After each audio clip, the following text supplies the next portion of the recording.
Thank you, Program Director, fellow panelists, ladies and gentlemen. Good afternoon.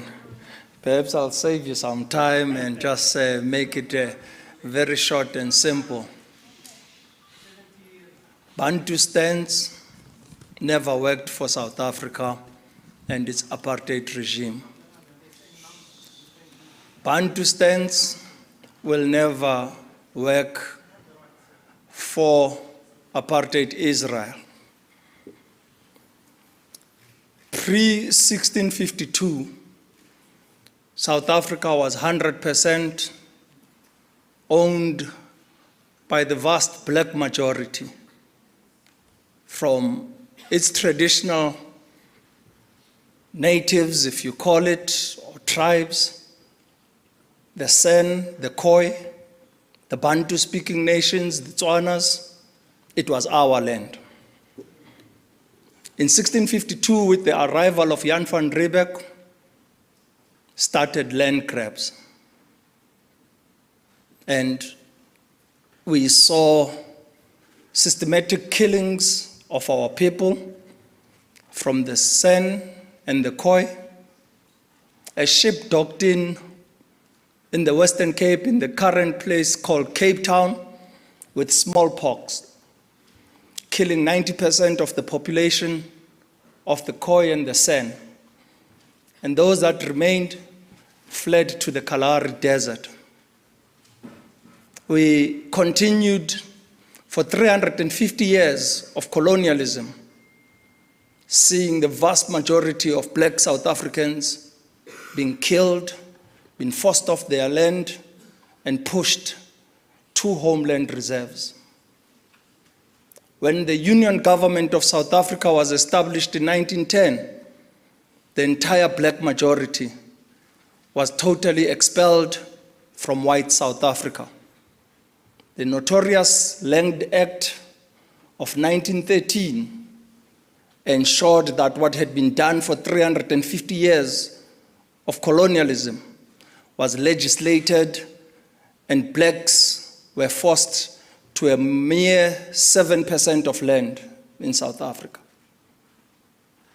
With the two Boer republics, Transvaal and the Free State, as well as with the two British colonies, the Cape and Natal, coming together, by 1936, this was consolidated to 13% of the land for black people in homeland reserves, where we formed 90% of the population.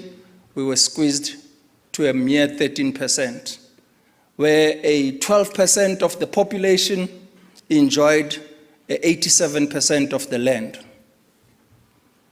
The incoming National Party and the Afrikaner dominance in 1948 saw the establishment of Bantustans, and that ensured that we could be monitored, and we had to have passes to move from a Bantustan into white South Africa as a cheap laborer.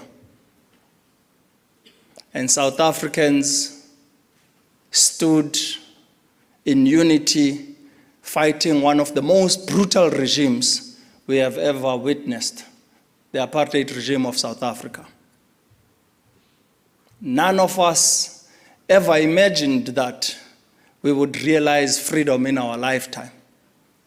But your support in the international solidarity movement, in the non-aligned movement, as well in the frontline states, ensured that we were able to realize this freedom. My grandfather was sentenced to life imprisonment, spent 18 years on Robben Island, then went to Pollsmoor prison and Victor Verster prison, where he was eventually released, spending a total 27 years of imprisonment. Twice in his incarceration, he was offered to be released.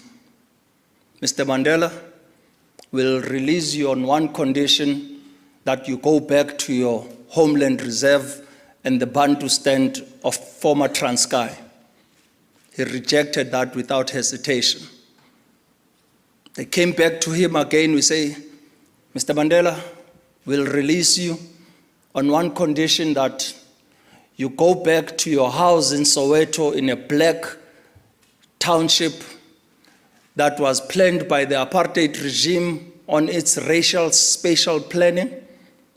And Madiba said, no, I will not accept to be released in those conditions. And they asked, how can we ensure that we return you to your people? And he said, if I'm to be released, it must be unconditional. I want to be able to walk freely the land of our forefathers, from the north to the south, east to the west. Bantustans never worked for apartheid South Africa. Bantustans will never work for apartheid Israel.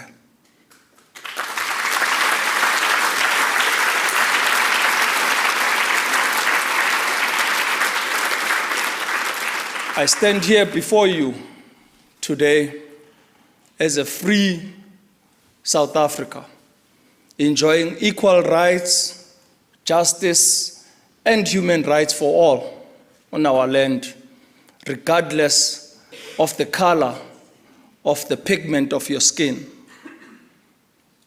This is a right that you stood side by side with us and fought for our struggle for liberation, to ensure that we realize a free South Africa.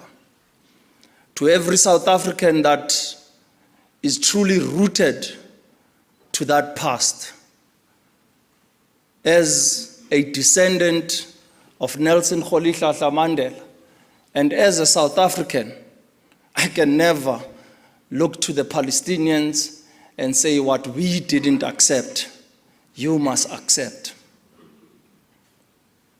Bantustans never worked for apartheid South Africa, and Bantustans will never work for apartheid Israel.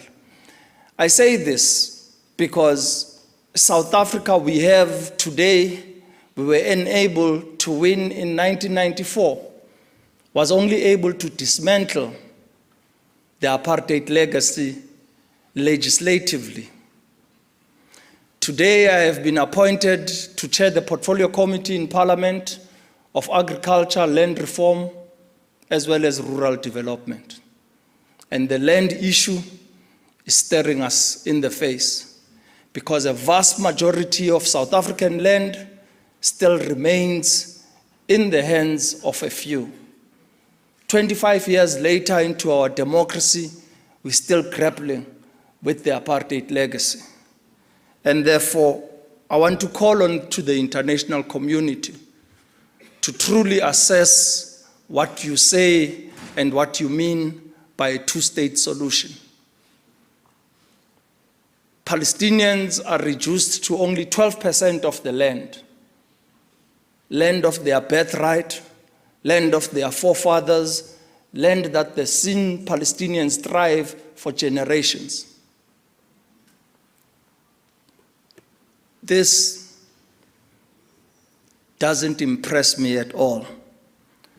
Nothing they claim, not their military might, not their newfound allies in the Middle East region, not their newfound hoax of the century deal, not the fact that the landmass of historic Palestine has been disseminated and less than 12% remains in the Palestinian hands. We must not relinquish the right of occupied Palestine. We must not relinquish the right of return to the 6 million refugees living in exile. We must not desist from demanding the release of all political prisoners. We must not desist from claiming a one state for Palestinians, wherein all can live in peace and harmony, wherein all can enjoy equality and full citizenship, where all can enjoy prosperity and democracy. One state, one future. Like apartheid, South Africa is now a forgotten remnant of the past. We must continue to campaign for freedom of all the occupied Palestine. One state, one future. Today, liberated as free as South Africa, I can travel from the North Limpopo River and to Cape of Good Hope in the south. From the east, the mouth of the Zambezi River and the Indian Ocean at Port Noloth in the west, where the Orange River pounds into the Atlantic Ocean.